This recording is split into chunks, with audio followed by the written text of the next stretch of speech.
अब हम स्टडी करने जा रहे हैं हैलाइड। ग्रुप 15 एलिमेंट हैलोजन के साथ रिएक्ट कर दो टाइप के हैलाइड बनाते हैं, tri halide and penta halide.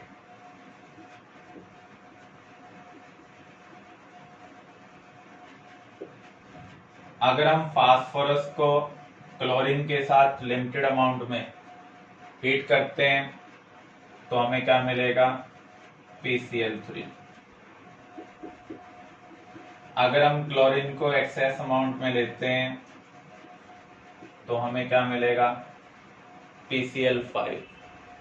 तो यहां पर हमें ट्राइलाइड भी मिल रहा है और पेंटालाइड भी मिल रहा है। अगर हम ट्राइलाइड को कंसिडर करें, एक्सेप्ट Ni3, NBr3, NCl3, सभी ट्राई हैलाइड स्टेबल हैं। ये अनस्टेबल क्यों है? जो बॉन्डेड एटम है उनके साइज में लार्ज डिफरेंस है। Unstable due to large difference in size of bonded atom।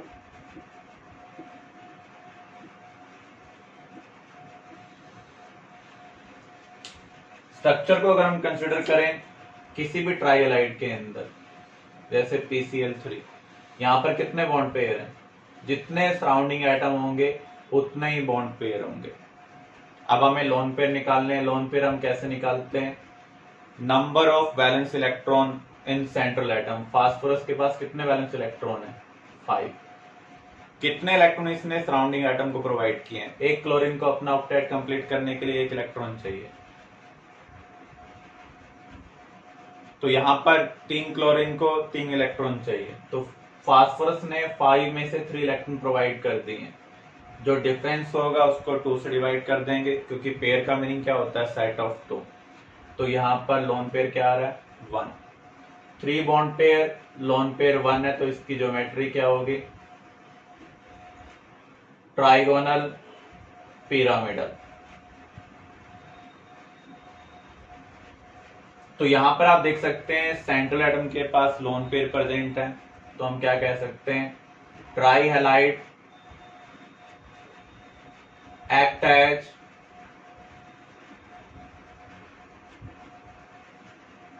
Lewis base due to presence of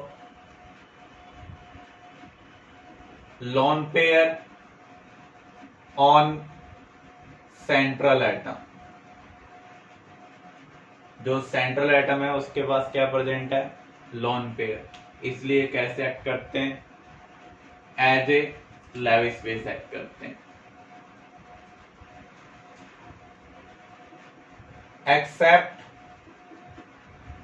nitrogen trihalide, other trihalide can act as Lewis acid due to presence of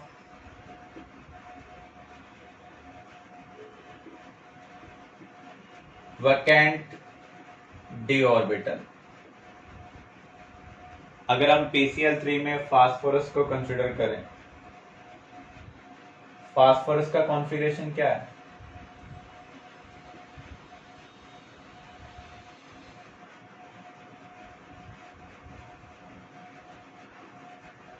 S fully filled है। जब phosphorus bonding में involve हो जाएगा with chlorine तो ये भी क्या हो जाएगा? फुली फिल्ड हो जाएगा। तो जो फास्फोरस है PCl3 में, अब देखो जो 3s और 3p है वो फिल्ड हो चुका है। एक्चुअल में यहाँ पर हाइब्रिडेशन क्या होगी? sp3 होगी। अब 3s और 3p नहीं रहेंगे, ये कंबाइन होकर क्या बना देंगे? 4sp3 hybridise orbitals.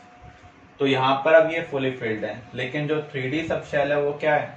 वैकेंट है, और आपको पता है vacant orbital fully filled orbital के साथ ओवरलैप कर सकते हैं, वहां से इलेक्ट्रॉन पेयर ले सकते हैं, और जो इलेक्ट्रॉन पेयर लेते हैं उन्हें हम क्या बोलते हैं, लेविस एसिड। इसलिए जो ट्राइहैलाइड है वो लेविस एसिड का भी काम करते हैं। नाइट्रोजन के पास वैकेंट डी ऑर्बिटल नहीं होता है, इसलिए वो लेविस एसिड का काम नहीं करेगा। पेंटाहैलाइड, नाइट्रोजन डू नॉट फॉर्म पेंटाहैलाइड।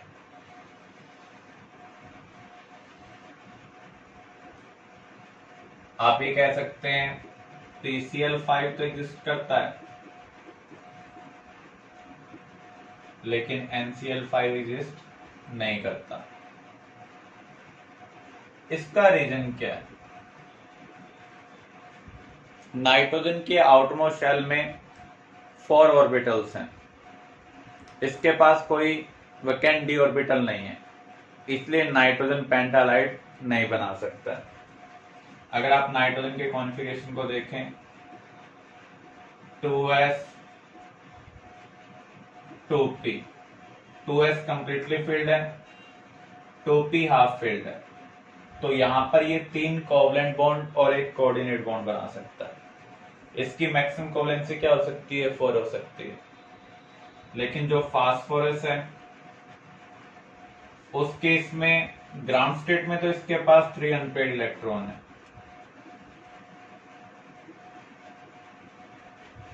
लेकिन अगर हम इसको थोड़ी सी एनर्जी प्रोवाइड कर दें तो उस केस में जो पेड इलेक्ट्रॉन है वो 3s से 3d में प्रमोट हो जाएगा। अब इसके पास 5 अनपेड इलेक्ट्रॉन है, इसका मीनिंग ये 5 बॉन्ड बना सकता है। यहाँ पर वैकेंट डी ऑर्बिटल है, इसलिए फास्फोरस और अदर मेंबर पेंटाहैलाइड बना सकते हैं, जबकि nitrogen due to absence of d orbital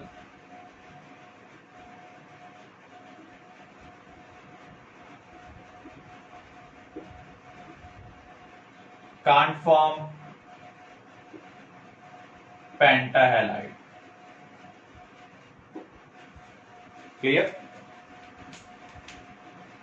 पेंटाहैलाइड की अगर हम स्ट्रक्चर देखें, यहां पर 5 बॉन्ड पेयर हैं और 0 लोन पेयर है। लोन पेयर हम कैसे निकालेंगे?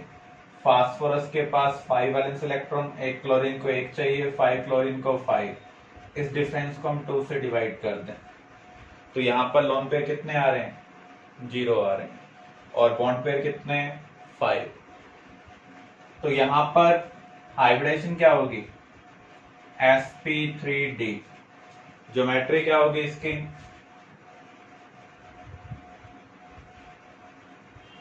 Trigonal bipyramidal.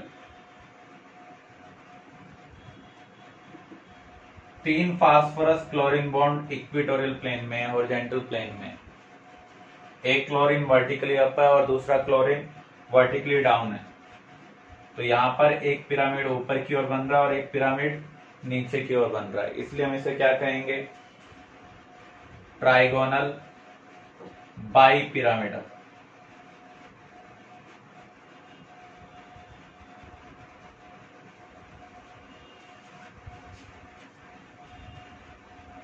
अगर हम P4 को इसको हम बोलते हैं सल्फ्यूरियल क्लोराइड, इसके साथ ट्रीट करते हैं तो हमें मिलता है PCl5। लेकिन अगर हम थायोनल क्लोराइड के साथ ट्रीट करते हैं, ये इंपॉर्टेंट रिएक्शन है, तो उस केस में हमें मिलेगा PCl3 साथ में SO2 एंड सल्फर मोनोक्लोराइड। दोनों रिएक्शन सिमिलर हैं। जब हम सल्फ्यूरियल क्लोराइड यूज कर रहे हैं तो PCl5 बन रहा है, अगर हम थायोनल क्लोराइड का यूज करते हैं तो ट्राइक्लोराइड बन रहा है। Clear? Pi5 do not exist because phosphorus can't accommodate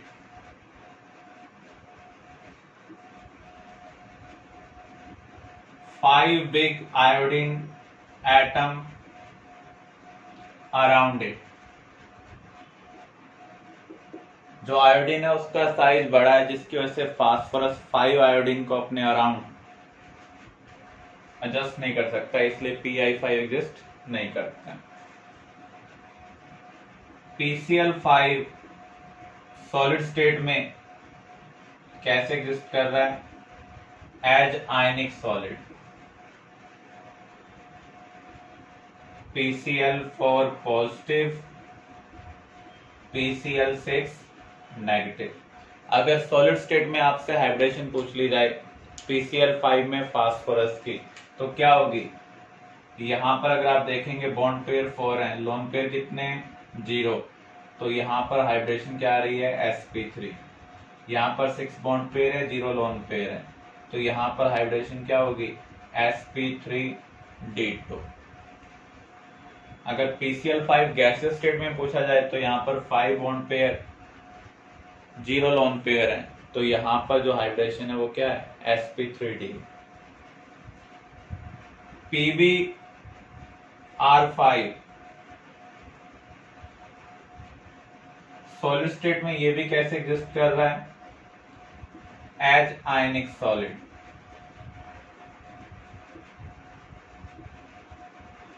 PbR4 positive, Br negative. यहां पर PbR6 नेगेटिव नहीं बन रहा है क्योंकि ब्रोमीन एटम का साइज बड़ा है, तो फास्फोरस 6 ब्रोमीन एटम को अपने अराउंड एडजस्ट नहीं कर सकता, हाई स्टेरिक ट्रांस हो जाएगा, इसलिए यहां पर फास्फोरस की हाइब्रिडेशन क्या होगी? sp3 होगी। Clear? Pentahalide act as Lewis acid. जो PCl5 है अपना वैकेंट ऑर्बिटल प्रोवाइड कर कर कोऑर्डिनेट बॉन्ड बना रहा है। जो भी वैकेंट ऑर्बिटल प्रोवाइड करता है उसे हम क्या बोलते हैं? लेविस एसिड बोलते हैं। और जो लोन पेयर प्रोवाइड करता है उसे हम क्या बोलते हैं? Lewis base. Hydrolysis of halide. Hydrolysis की कंडीशन क्या है? आइदर सेंट्रल और सराउंडिंग एटम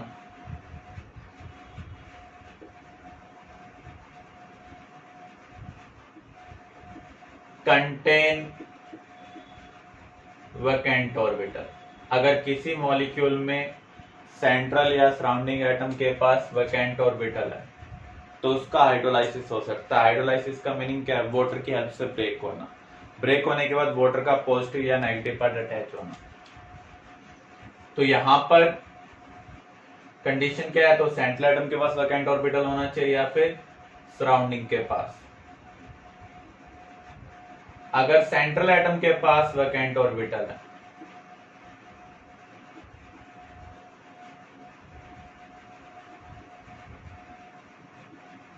तो उस केस में जो हाइड्रोलाइसिस है वो आसान हो जाता है। NF3 इसका हाइड्रोलाइसिस नहीं होगा क्योंकि यहां पर ना तो नाइट्रोजन के पास वैकेंट ऑर्बिटल है ना ही फ्लोरीन के पास वैकेंट ऑर्बिटल है। PF3 में फास्फोरस के पास वैकेंट ऑर्बिटल है लेकिन फिर भी इसका हाइड्रोलाइसिस नहीं होता है। तो इसका रीजन क्या है? Phosphorus fluorine bond is stronger than phosphorus oxygen bond. जब इसका हाइड्रोलाइसिस होगा तो नया बॉन्ड किस साथ बनेगा? ऑक्सीजन के साथ। लेकिन जो फ्लोरीन वाला बॉन्ड है वो स्ट्रॉन्गर है in comparison to oxygen bond, इसलिए इसका हाइड्रोलाइसिस नहीं हो रहा। तो ये हाइड्रोलाइसिस की कंडीशन है, इसको आपको ध्यान रखना है। अब देखिए NCl3 का अगर हम हाइड्रोलाइसिस करेंगे तो क्या होगा, क्या प्रोडक्ट हमें मिलेंगे। क्लोरीन और नाइट्रोजन में मोर इलेक्ट्रोनेगेटिव कौन है, नाइट्रोजन है, तो यहाँ पार्शियल नेगेटिव आएगा, क्लोरीन के पास क्या आएगा, पार्शियल पॉजिटिव। इसका मीनिंग नाइट्रोजन के साथ वाटर का पॉजिटिव पार्ट कनेक्ट होगा। नाइट्रोजन की वैलेंसी कितनी है, 3, तो यहाँ पर हमने 3 हाइड्रोजन कनेक्ट कर दिए। Cl के साथ वाटर का नेगेटिव पार्ट, तो जब आप NCl3 का हाइड्रोलाइसिस कर रहे हैं तो ये प्रोडक्ट मिल रहा है। ऐसे अगर आप PCl3 का हाइड्रोलाइसिस करेंगे, फास्फोरस और क्लोरीन में मोर इलेक्ट्रोनेगेटिव कौन है, क्लोरीन है, तो यहां पर फास्फोरस के पास पार्शियल पॉजिटिव आएगा, तो इसके साथ वाटर का नेगेटिव पार्ट कनेक्ट होगा, तो यहां पर इसकी वैलेंसी 3 है, तो 3 OH कनेक्ट होंगे, तो यहां से हमें क्या मिल रहा है, H3PO3, और Cl के साथ क्या जाएगा, H। तो जब हम हाइड्रोलाइसिस करेंगे तब हमें आइडेंटिफाई करना होगा कौन सा पार्ट मोर इलेक्ट्रोनेगेटिव है। मोर इलेक्ट्रोनेगेटिव के साथ वाटर का पॉजिटिव, लेस इलेक्ट्रोनेगेटिव के साथ वाटर का नेगेटिव पार्ट जाएगा। आर्सेनिक क्लोराइड, अगर हम इसको वाटर के साथ ट्रीट करें, अगेन क्लोरीन मोर इलेक्ट्रोनेगेटिव है, तो इसके साथ वाटर का पॉजिटिव पार्ट, आर्सेनिक के साथ वाटर का नेगेटिव पार्ट। आर्सेनिक की वैलेंसी 3 है, तो हमने 3 OH कनेक्ट कर दी। Antimony bismuth, due to metallic nature, इनके जो हैलाइड होंगे उनमें मेटालिक नेचर ज्यादा है। अंडरगोज पार्शियल हाइड्रोलाइसिस,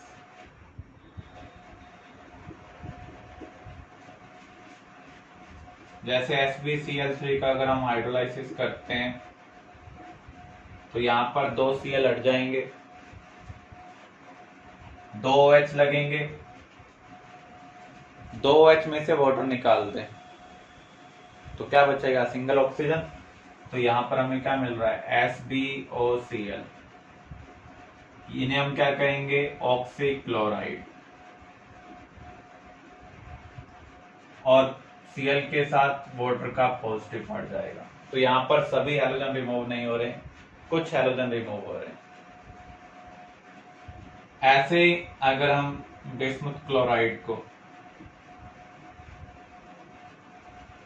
वाटर के साथ ट्रीट करेंगे तो इसका भी पार्शियल हाइड्रोलाइसिस होगा, बिस्मुथ ऑक्सीक्लोराइड बनता है। इसे हम व्हाइट पर्ल के नाम से भी जानते हैं।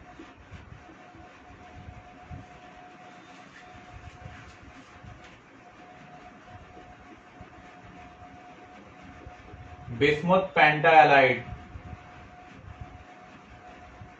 एग्जिस्ट नहीं करते, इसका रीजन क्या है, जो +5 ऑक्सीडेशन स्टेट है वो स्टेबल नहीं है, किसकी वजह से, due to inert pair effect. तो ये हमें हैलाइड के रिगार्डिंग पता होना चाहिए।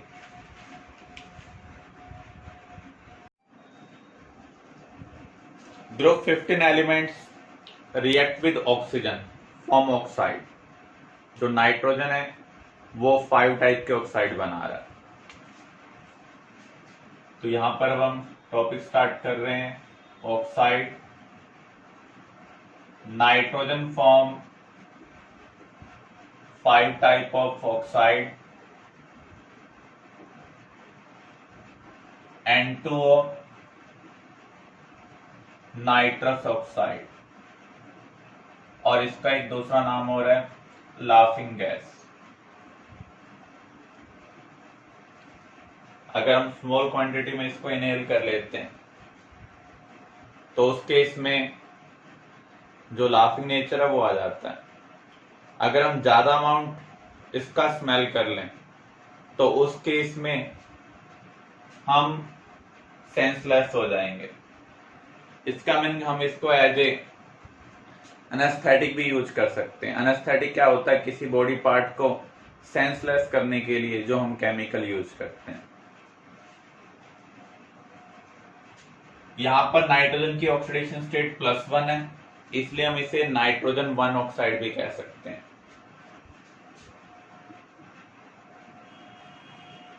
1 यहां किसको रिप्रेजेंट कर रहा है, ऑक्सीडेशन स्टेट को। NO नाइट्रिक ऑक्साइड, इसे हम नाइट्रोजन 2 ऑक्साइड कह सकते हैं क्योंकि यहां पर नाइट्रोजन की ऑक्सीडेशन स्टेट क्या है, +2 है। N2O3 डाई नाइट्रोजन ट्राईऑक्साइड, यहां पर नाइट्रोजन की ऑक्सीडेशन स्टेट +3 है, सिंपली हम क्या बोल सकते हैं, नाइट्रोजन 3 ऑक्साइड। NO2 और N2O4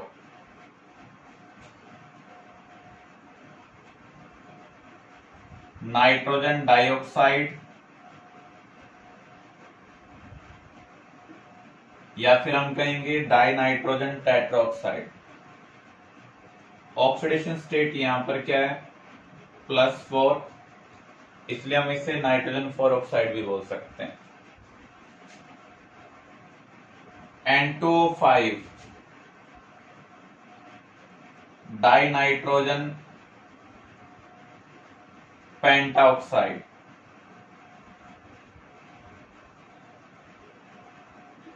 यहां पर नाइट्रोजन की ऑक्सीडेशन स्टेट +5 है, इसलिए हम इसको नाइट्रोजन 5 ऑक्साइड भी कह सकते हैं।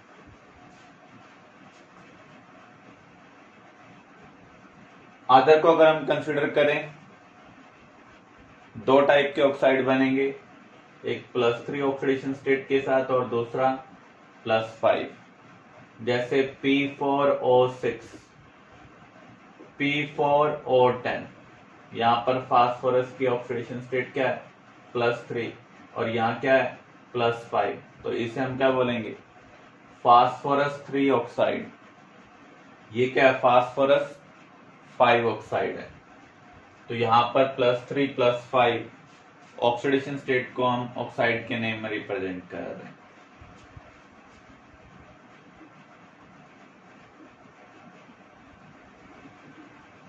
स्ट्रक्चर अब हम कवर करने जा रहे हैं।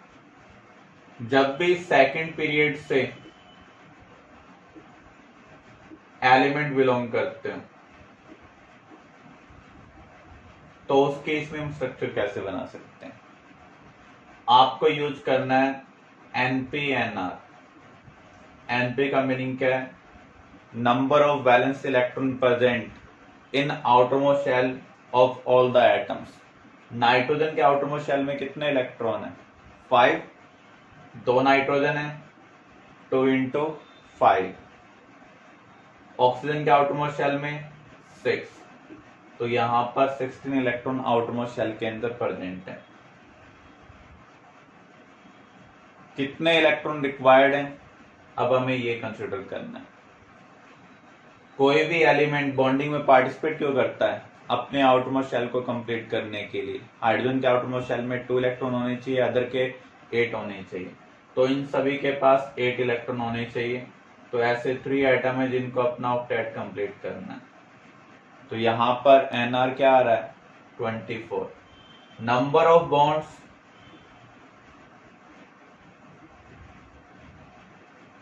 कैसे हम कैलकुलेट कर सकते हैं, NR - NP/2, 24 - 16/2, कितने बॉन्ड्स आ रहे हैं, 4।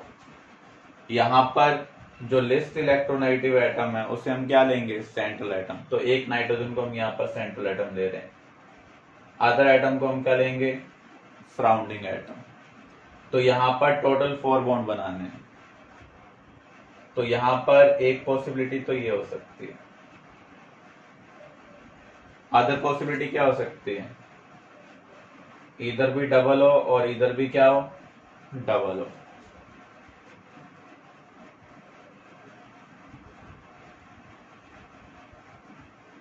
तो यहां पर नेगेटिव आ जाएगा, यहां पर क्या आ जाएगा, पॉजिटिव।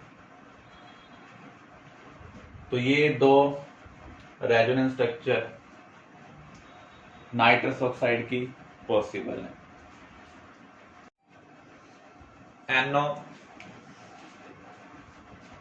एनओ को अगर हम देखें, यहां पर दो एटम प्रेजेंट है। नाइट्रोजन के पास कितने वैलेंस इलेक्ट्रॉन है? 5। ऑक्सीजन के पास 6। टोटल कितने हैं? 11। होने कितने चाहिए? दोनों का ऑक्टेट कंप्लीट होना चाहिए। तो यहां पर जो नंबर ऑफ बॉन्ड्स होंगे वो कितने होंगे? 16 माइनस 11 बाय 2, 2.5। तो यहां पर दो बॉन्ड तो कंप्लीट है, एक बॉन्ड क्या है? इनकम्प्लीट। वो बॉन्ड हो भी सकता है और नहीं भी। तो नाइट्रोजन के पास 5 इलेक्ट्रॉन है, 2 इलेक्ट्रॉन इसने शेयरिंग में यूज कर लिए।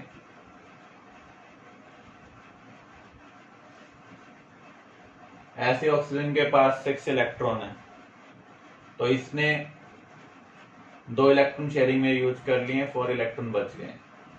अब ये हाफ इलेक्ट्रॉन बचा है, ये यहां बॉन्डिंग में इन्वॉल्व हो भी सकता है और नहीं भी। तो इसलिए यहां पर जो बॉन्ड ऑर्डर आ रहा है वो क्या आ रहा है? 2.5।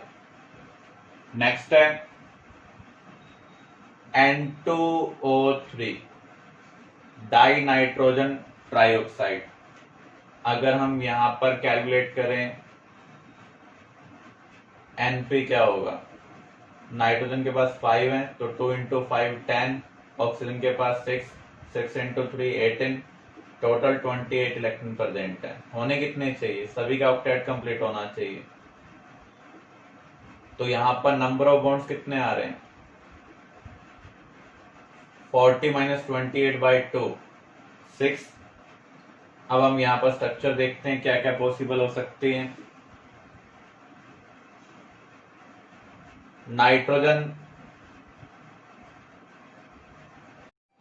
2 प्रेजेंट है, तो यहां पर हमने दोनों को सेंट्रल एटम ले लिया।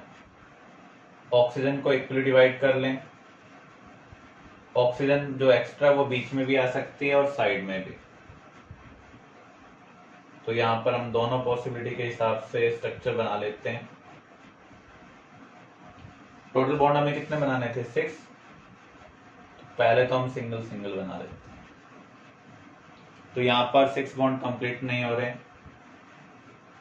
तो कंप्लीट करने के लिए हम यहां पर क्या बना दें? डबल। तो एक स्ट्रक्चर तो ये पॉसिबल है। दूसरी, यहां पर बॉन्ड कितने बने हैं? 4। 6 कंप्लीट करने, तो ये पॉसिबिलिटी हो सकती है।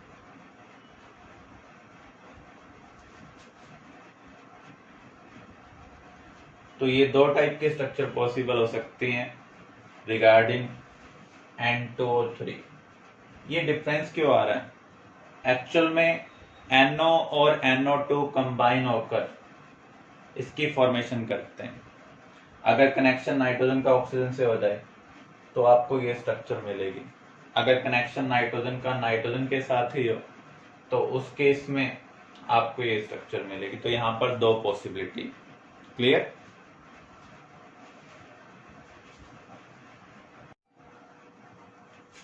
Next structure NO2।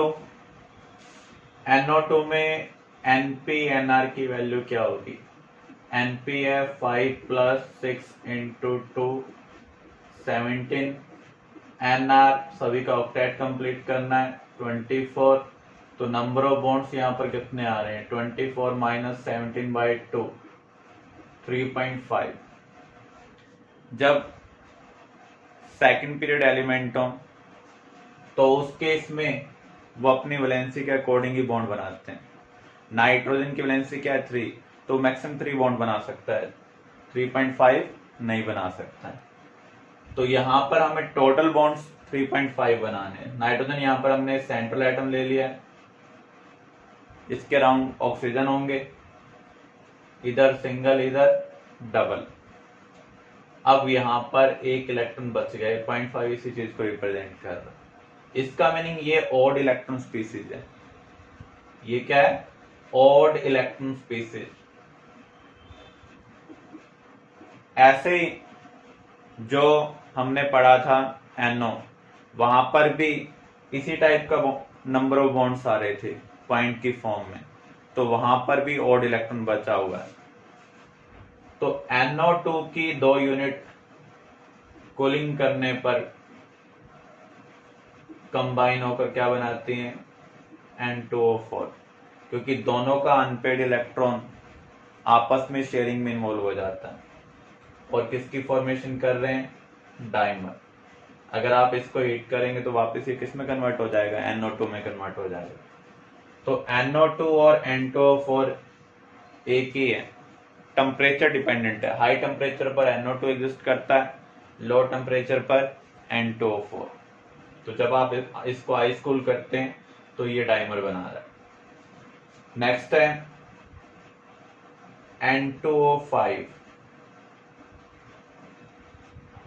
Np 5x2 plus 5x6, तो ये आपको मिल रहा है 40। Nr क्या होगा, 7x8 56। तो नंबर ऑफ बॉन्ड्स यहां पर हमें कितने बनाने, 56 माइनस 40/2 8। तो यहां पर नाइट्रोजन को हम सेंट्रल एटम ले रहे हैं, ऑक्सीजन को इक्वली डिवाइड कर रहे हैं। पहले सिंगल सिंगल बॉन्ड, क्या बॉन्ड कंप्लीट हो चुके हैं, टोटल हमें 8 बॉन्ड बनाने। तो 2 ऑक्सीजन के साथ आप क्या बना दें, डबल बॉन्ड बना दें। तो ये N2O5 की स्ट्रक्चर है।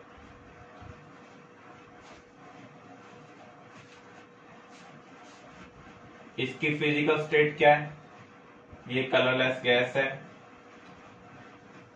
NO भी क्या है, कलरलेस गैस। ये ब्लू कलर्ड लिक्विड है,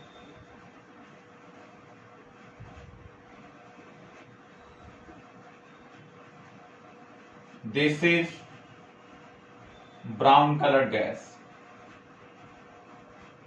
नाइट्रोजन का कोई ऑक्साइड जो गैस की फॉर्म में और ब्राउन कलर शो कर रहा है, तो वो कौन सा है, NO2।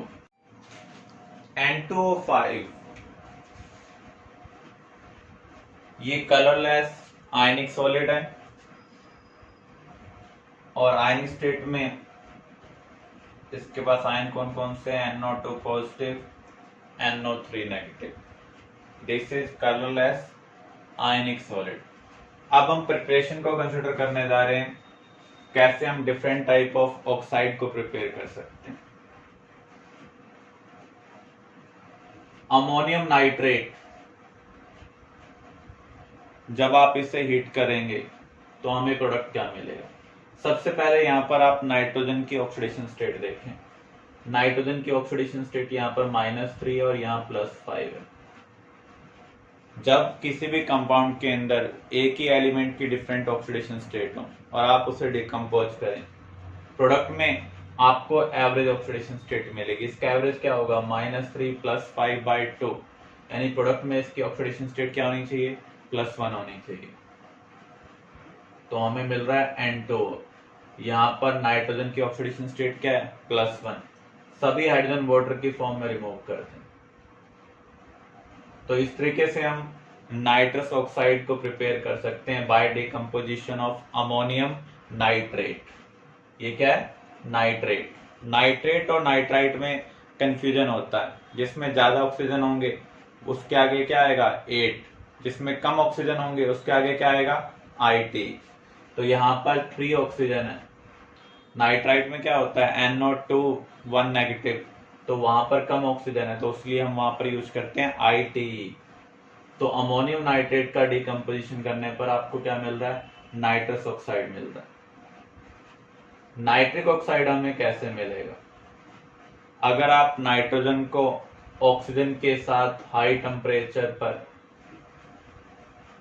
In the presence of catalyst treat करते हैं तो ये किस में कन्वर्ट हो जाएगा, नाइट्रिक ऑक्साइड में। NO जब ऑक्सीजन के कांटेक्ट में आता है तो किस में कन्वर्ट हो जाता है, NO2। NO2 और NO को जब हम कूल करते हैं इस मिक्सचर को, तो ये कन्वर्ट हो जाता है N2O3 में। दिस रिएक्शन इज इंपॉर्टेंट, तो आपको ये याद रखनी है। ऐसे ही अगर हम HNO3 को डिहाइड्रेटिंग एजेंट के साथ ट्रीट करें, P2O5 क्या है, strong dehydrating agent. Dehydrating agent होते क्या है, जो वाटर का रिमूवल करते हैं।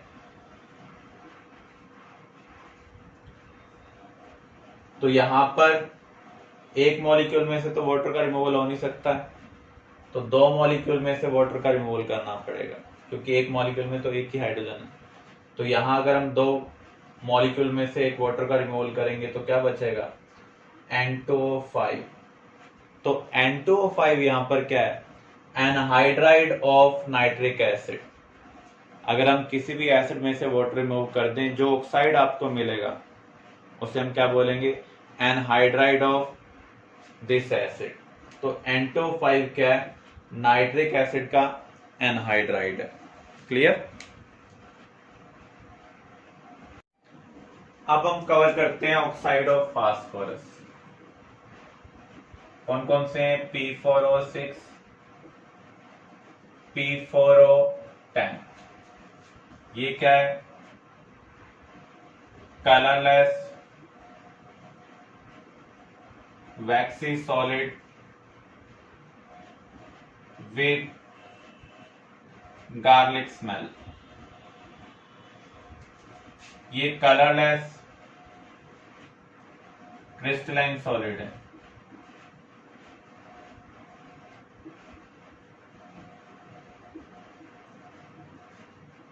विद नो ऑर्डर, इसकी कोई भी स्मेल नहीं है।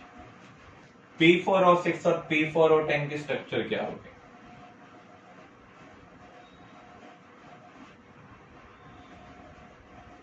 फास्फोरस को कितने बॉन्ड बनाने हैं, टोटल 3 बॉन्ड बनाने हैं अपनी प्लेंसी रिक्वायरमेंट को सेटिस्फाई करने के लिए।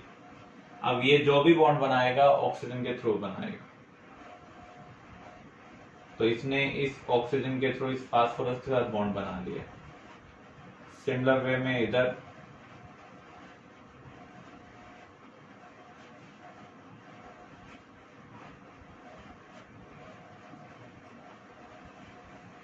ये बॉन्ड फ्रंट साइड से और ये बॉन्ड क्या है, बैक साइड से। अब यहां पर आपको नंबर ऑफ लोन पेयर निकालने। फास्फोरस के पास 5 वैलेंस इलेक्ट्रॉन होते हैं, 3 इसने बॉन्डिंग में यूज कर लिए, तो यहाँ एक लोन पेयर।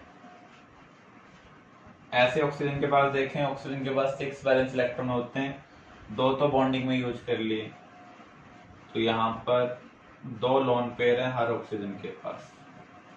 तो total number of lone pair कितने होंगे स्ट्रक्चर में,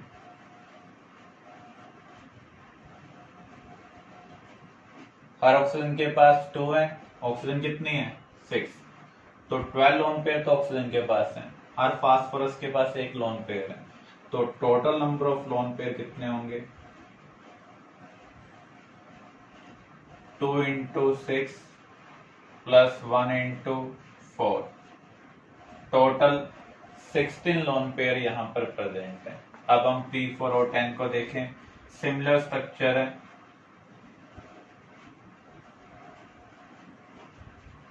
अब फास्फोरस अपने 5 वैलेंस इलेक्ट्रॉन बॉन्डिंग में यूज कर रहा है, पहले ये 3 यूज कर रहा था, अब ये कितने यूज कर रहा है, 5 यूज कर रहा है।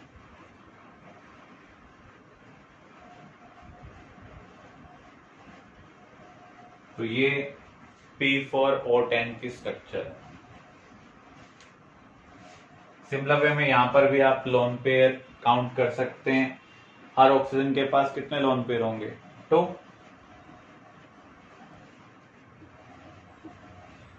तो यहां पर ऑक्सीजन कितने हैं, 10। क्या फास्फोरस के पास कोई लोन पेयर है, फास्फोरस ने अपने 5 इलेक्ट्रॉन बॉन्डिंग में इन्वॉल्व कर लिए, तो यहाँ पर कोई भी लोन पेयर नहीं है, इसलिए यहाँ पर लोन पेयर कितने होंगे 20। हाइब्रिडाइजेशन पूछी जा सकती है, यहाँ पर ऑक्सीजन की हाइब्रिडाइजेशन क्या होगी, फास्फोरस की क्या होगी, आपको number of bond pair lone pair निकालने। अगर H की वैल्यू 4 आती है तो हाइब्रिडेशन क्या होगी sp3, अगर 5 आ रही है तो sp3d, 6 आ रही है तो sp3d2। तो यहाँ अगर हम ऑक्सीजन के साथ देखें तो 2 बॉन्ड पेयर 2 लोन पेयर, तो यहाँ पर H की वैल्यू क्या आ रही है 4, इसका मीनिंग इस ऑक्सीजन की हाइब्रिडेशन क्या है sp3। ऐसे ही फास्फोरस के लिए देखें तो 3 बॉन्ड पेयर 1 लोन पेयर, तो यहाँ पर H की वैल्यू 4 आ रही है, तो इसका मीनिंग इसकी हाइब्रिडेशन क्या है sp3। यहाँ पर अगर हम देखें फास्फोरस की हाइब्रिडेशन क्या होगी 1 2 3 4, टोटल 4 बॉन्ड ये बना रहा है। हम पाई बॉन्ड को कंसिडर नहीं करते हैं जब भी हाइब्रिडेशन निकालेंगे, क्योंकि hybridise orbital sigma bond formation में पार्टिसिपेट करते हैं। तो यहाँ पर फास्फोरस 4 सिग्मा बॉन्ड बना रहा है, तो इसका मीनिंग इसके लिए H की वैल्यू क्या है 4, तो हाइब्रिडेशन क्या होगी sp3 होगी। क्लियर। प्रिपरेशन, अगर आप P4 को लिमिटेड ऑक्सीजन के साथ ट्रीट करेंगे तो हमें क्या मिलेगा P4O6। अगर आप एक्सेस ऑक्सीजन के साथ इसे ट्रीट करते हैं, हीट करते हैं, तो आपको क्या मिलेगा P4O10। अब हम कंपेयर करने जा रहे हैं एसिडिक नेचर का। If oxidation state same,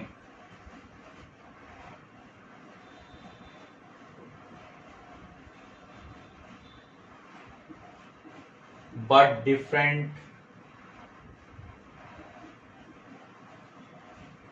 element.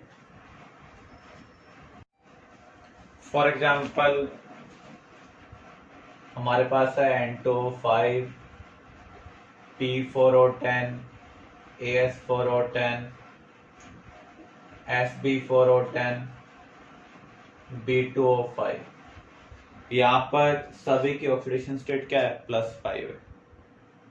Down the group electronegativity क्या होती है डिक्रीज, तो एसिडिक रिएक्टर भी क्या होगा डिक्रीज होगा।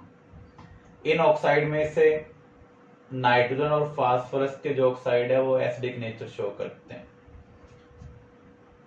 ये दोनों एम्फोटेरिक नेचर शो कर रहे हैं, और B2O5 बेसिक नेचर शो कर रहा है। तो जब हम डाउन द ग्रुप मूव करते हैं मेटालिक कैरेक्टर इंक्रीज होता है, बेसिक कैरेक्टर ऑक्साइड का क्या होगा इंक्रीज होगा। अगर हम एलिमेंट सेम लें लेकिन ऑक्सीडेशन स्टेट क्या हो डिफरेंट, तो उस केस में हम कैसे डिसाइड करेंगे। जितने ज्यादा पॉजिटिव ऑक्सीडेशन स्टेट होगी उतनी ज्यादा इलेक्ट्रॉन डेफिशिएंसी होगी, उतनी ज्यादा इलेक्ट्रोनेगेटिविटी होगी। तो यहां पर हम ये कह सकते हैं acidic character directly proportional to positive oxidation state. P4O6 P4O10 में से ज्यादा एसिडिक कौन सा है P4O10। यहाँ पर फास्फोरस की ऑक्सीडेशन स्टेट क्या है +5 और यहाँ पर क्या है +3। ऐसे नाइट्रोजन के 5 ऑक्साइड है N2O, NO, N2O3, NO2, N2O5। तो जहां पर नाइट्रोजन की ऑक्सीडेशन स्टेट मैक्सिमम होगी उसका एसिडिक कैरेक्टर क्या होगा सबसे ज्यादा होगा। इन ऑक्साइड में जो N2 और NO है वो क्या है न्यूट्रल है। अगर आप इन ऑक्साइड को वाटर में डिजोल्व करते हैं तो ये कोरोस्पोंडिंग एसिड बनाते हैं। जैसे आप N2O5 को वाटर में डिजोल्व करेंगे तो ये +5 ऑक्सीडेशन स्टेट वाला एसिड बनाएगा HNO3। ऐसे ये +5 ऑक्सीडेशन स्टेट वाला फास्फोरस का एसिड बनाएगा H3PO4। तो यहाँ पर जब भी आप किसी भी नॉन मेटल ऑक्साइड को वाटर में डिजोल्व करेंगे तो उस केस में वो कोरस्पॉन्डिंग एसिड बना रहा है। तो जितने ज्यादा ऑक्सीडेशन स्टेट होती है ऑक्साइड की, उतना ज्यादा उसका ऑक्सीडाइजिंग नेचर होगा। N2O5 को अगर हम कंसिडर करें, वहां पर नाइट्रोजन की मैक्सिमम ऑक्सीडेशन स्टेट है +5, तो ये अपने आप को रिड्यूस कर सकता है। इसका मीनिंग ये सामने वाले को क्या करेगा, ऑक्सीडाइज करेगा। अगर हम स्टेबिलिटी ऑफ ऑक्साइड को कंसिडर करें, ऑक्साइड एक छोटे साइज का अनायन है। आपने +1 में स्टडी किया था, बड़े केटाइन को बड़ा अनायन स्टेबलाइज करेगा, छोटे केटाइन को छोटा अनायन। तो जब यहाँ पर अनायन छोटा है और आप डाउन द ग्रुप मूव करेंगे तो केटाइन का साइज क्या हो रहा है, इंक्रीज हो रहा है। जब साइज मिसमैच इंक्रीज होता है तो थर्मल स्टेबिलिटी क्या होगी, डिक्रीज होगी। तो ऑक्साइड की जो थर्मल स्टेबिलिटी है वो डाउन द ग्रुप क्या होगी, डिक्रीज होगी। तो ये हमें ऑक्साइड के रिगार्डिंग स्टडी करना है।